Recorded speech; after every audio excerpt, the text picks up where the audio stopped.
오늘 리뷰할 제품은 레고 슈퍼히어로즈 76163 스파이더맨 베놈 크롤러입니다. 자, 이 제품은 총 브릭수 413개 그리고 미니피규어 3개 들어있고요. 국내 정식 발매 가격은 44,900원입니다. 많은 분들이 이 제품에서 아이언 베놈, 저 미니피규어 하나를 굉장히 궁금해하실 거예요. 나머지 부분들은 사실은 굉장히 많이 리메이크가 된 느낌입니다. 스파이더맨도 뭐 특별할 건 없고요. 카니지도 뭐 예전에 나온 카니지와 크게 다른 모습은 아닌 것 같아요. 뭐 아마도 똑같은 모습일 거라고 생각을 하는데, 저 아이언 베놈 같은 경우는 완전히 새롭게 나온 미피라 많이들 궁금해하시는 것 같습니다. 박스 뒷면에는 다른 연출샷 그리고 기믹 설명이 나와 있죠. 예전에 76114 스파이더 크롤러와 너무 비슷하기 때문에 저 이 벌크 부분에서는 사실 그렇게 기대가 되는 부분은 없습니다. 아마 그 스파이더 크롤러와 함께 두면 이쁘긴 하겠죠. 어쨌든 미니피규어가 제일 궁금하시죠? 얼른 조립하고 돌아와서 미니피규어부터 살펴볼게요.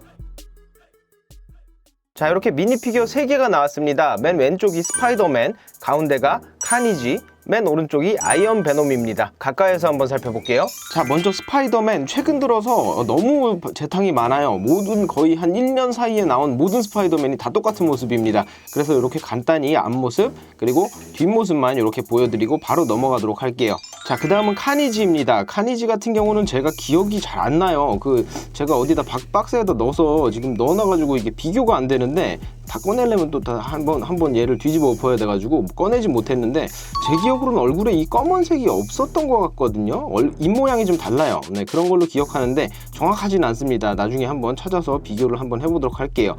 그리고 이렇게 손에 이 무기죠. 무기를 들고 있는데 제가 보기엔 약간 양산 들고 있는, 우산 들고 있는 그런 모습이 떠올라서 그렇게 무기가 이쁘진 않은 것 같습니다. 너무 코믹스 같은 느낌이 있죠. 그리고 몸쪽 프린팅은 굉장히 마음에 들었어요. 굉장히 섬세하게 잘 들어간 것 같고, 이렇게 발끝까지 프린팅 들어간 부분도 마음에 들었습니다.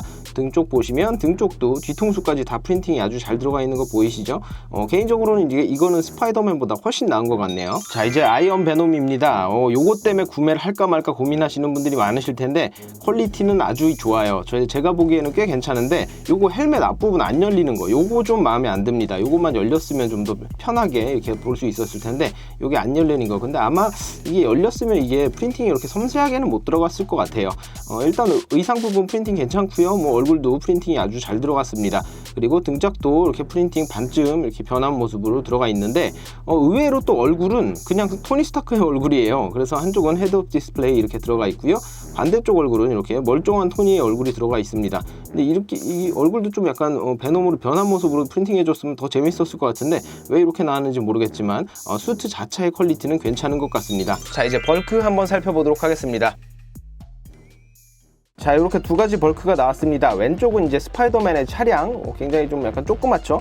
그리고 훨씬 큰 베놈 크롤러가 나왔습니다. 이거 따로따로 한번 살펴볼게요. 자, 먼저 스파이더맨 차량은 굉장히 심플합니다. 뭐 일단은 손바닥보다도 작은 크기, 그렇게 크지 않고요. 그냥 이 약간 뭐라 그래야 되지? 태극마크 같은 그런 색상이잖아요. 빨간색, 파란색. 그러다 보니까 약간 유아틱한 느낌이 나긴 나요. 근데 조립 자체가 완전히 재미없다거나 뭐 작다고 해서 뭐 무시할 만큼 그렇게 퀄리티가 떨어지는 느낌은 아니었습니다.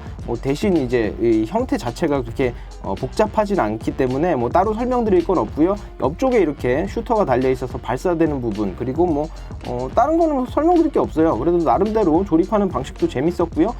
나쁘지 않은 파츠였던 것 같습니다. 스티커도 전체적으로 적고요. 자, 그리고 베놈 크롤러가 나왔습니다. 일단은 뭐 제가 좋아하는 검은색인 건 좋은데, 형태 이뻐요. 나름 이쁩니다. 근데 76114 제품이었죠. 스파이더 크롤러랑 조립하는 방식이나 뭐 이렇게 외형이 너무 비슷해요. 뭐 색상만 달라졌을 뿐이지 전체적인 모습이 너무나 비슷하고 조립하는 방식도 거의 똑같다고 볼 수 있습니다.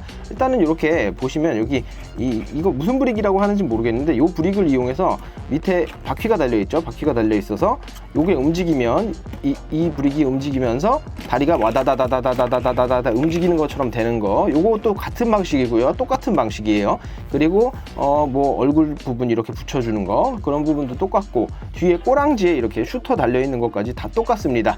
그 대신 요게 좀 그래도 스파이더 크롤러보다는 외형이 좀 약간 징그럽게 나온 게 우리 또 징그러운 거 좋아하잖아요. 네, 그래서 요 외형 자체는 좀 스파이더 크롤러보다 좀 더 재밌다는 느낌은 있어요. 하지만 뭐 대단한 뭐 조립법이나 다른 부분이 많이 나오진 않습니다. 그리고 여기 머리 뒷부분에 이렇게 조종석이 있어가지고 여기에 아이언 베놈이 타서 조종을 하는 그런 자리가 있고요. 여기도 하나 자리가 있는데 여기 뭔지 모르겠네요. 여기 뭐 딴 사람을 태우나요? 뭐 어쨌든 카니지를 태울 수도 있는 거고 어쨌든 간에 이렇게 자리가 하나 나와 있습니다. 뭐 전체적으로 이렇게 모양을 쭉 보여드릴게요. 그럼 보시면 꼬리 부분이 저는 이게 각도 조절이 가능하면 더 재밌을 것 같거든요. 근데 이렇게 브릭으로 연결돼 가지고 각도가 정해져 있어요. 이 부분도 좀 아쉽고요. 전체적으로 저는 이제 일단 76114 제품을 조립해 봤기 때문에 조금 재미없는 느낌? 그런 느낌이 있었습니다. 근데 만약에 76114를 조립 안 해보신 분이라면 나름 재밌게 조립하실 수 있는, 제가 그때 76114를 되게 재밌다고 표현을 했었거든요. 왜냐하면 조립법 자체가 그 당시에만 해도 그렇게 흔하진 않다고 느껴졌었어요. 그렇기 때문에 만약에 76114를 접해보지 않으신 분은 요거 괜찮은 세트가 될 것 같습니다.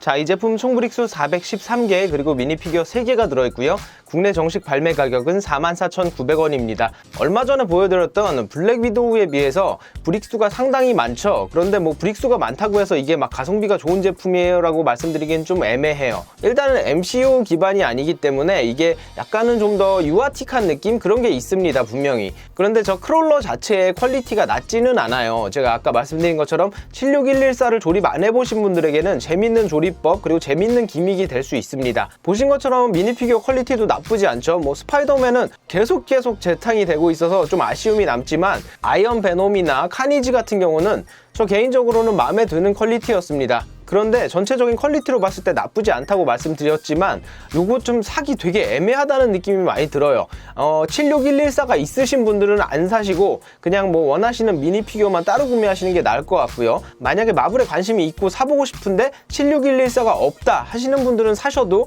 후회 없을 것 같아요. 아무래도 영화 기반 제품들보다는 꾸준히 인기가 없을 가능성이 높기 때문에 아마 요건 시간이 좀 지나면 할인도 좀 할 것 같으니까 조금만 버티기 하시다가 나중에 구매하시는 것도 나쁘지 않을 것 같습니다. 자, 오늘 레고 슈퍼히어로즈 76163 스파이더맨 베놈 크롤러를 살펴봤습니다. 재밌게 보신 분들 구독과 좋아요 부탁드리고요. 다음 리뷰에서 뵐게요. 안녕히 계세요.